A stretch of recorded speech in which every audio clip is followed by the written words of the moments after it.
The Jewish people are called the light unto the nations. Let us try to understand this aspect. Why? Why should one nation take responsibility of somebody else? So let us look into the story of Avraham Avinu. Just before the story of Avraham Avinu, there is the story of Tower of Babel, where people are doing something constructive to make a name for themselves. In my opinion,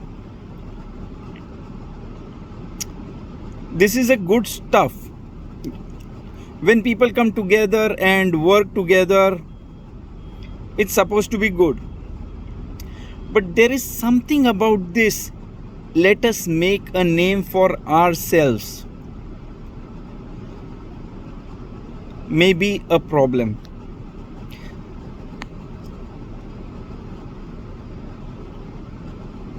Languages are changed in this story. So the sages say something about freedom of speech was affected in this story. Therefore, it ended up with people being able to speak in a different tongue. So different people spoke in different tongue and got back their freedom of speech. So the sages are telling us it was somebody, and they call him Nimrod, had a project and no one was supposed to give their opinion. He was like, I am the most clever person, I have a project, everybody should work and support my project. Anybody who said anything against him may be killed. So they were involved in a project. It sounds like a very cooperative thing, but the idea belongs to one person and other people are just following him because this person has power. So by separating speech, it was like freedom of speech was presented to every individual in this story. And then comes Avraham. The story of Avraham is there are 3 brothers. One died. He had a son, Lot, and daughter, Isha. So they are orphans. There is one more brother, Nahor, and Avraham. Haran has died. Nahor takes one of the daughters, that's somebody else, Milcah. So he has 3 orphan kids now. So Nahor takes upon himself and gets married to Milcah, while Avraham marries Isha, but Torah doesn't tell us clearly like this. Isha means Nesicha, that is princess. Sarai is my princess. Because the meaning of the word is same, they said he marries Sarai, he changes her name and takes Lot, Haran's son, as his own son. So he is now trying to protect the name of the dead brother. So you see a family who is not trying to make a name for themselves, they are trying to keep the name of the dead brother alive. Now God is paying more attention to this person. There is somebody who is different.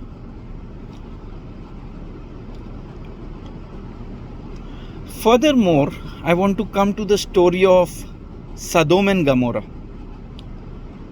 God says, I want to make known to Abraham that I am going to destroy Sodom and Gomorrah. Why? It's like a death sentence. They are so terrible people that God has decided to kill them. Now we have to understand that God has created this world with loving kindness. He is very compassionate. He has not created his world to destroy, but he has to take some drastic steps. During the time of Noah, he destroyed the world. Noah was informed, but Noah did not do what Abraham is going to do. Maybe Abraham has learnt it from the behavior of Noah, because Noah at the end of his times was terribly affected. He had lost all his family except his sons, wife and daughters-in-law. That's it. All his friends, relatives, peers, everybody killed. It's a shock. And then he became a drunkard. That is what information we have from the Torah. So Abraham is learning from Noah, surely. And Abraham interferes. Now that's a big step. God's court has decided to hang Sodom, and Abraham interferes. What it's a beautiful sentence. He says, will the judge of the world not do justice? Now God is all ears for Abraham. What do you mean? God was waiting for a partner, somebody from our world who will interfere. So now in my words, I'll tell you the story. Abraham is telling God, don't destroy Sodom. And God says, but they are wicked people. Tomorrow they will affect you. They will kill you. Abraham says, based on what they'll do tomorrow, you can't decide the judgment today. That should not be the way. God is saying, give me reason. Why should I not kill them? And Abraham is saying something like, man is suspended in time. Today if he is bad, tomorrow he can repent and repair himself and become a better person. In your godly realm, nothing change. You just choose. But here we have a possibility to change. So God is asking, how will they change? So he says, if there are, he comes, let me be brief. If he comes, if there are 10 righteous people, they can influence. You take up the responsibility. It's like a game of chess. God is just putting him in the right position. You take up the responsibility. You give me the 10 righteous who will change them. And to save them, Abraham says, yes, I will. There is Lot and his children. There are 10. Don't destroy Sodom. But some of the son-in-laws and daughters had become evil. So there were no 10. So God protected Lot and his daughters. His wife was there, but she turned around and she also changed in a pillar of salt. And that story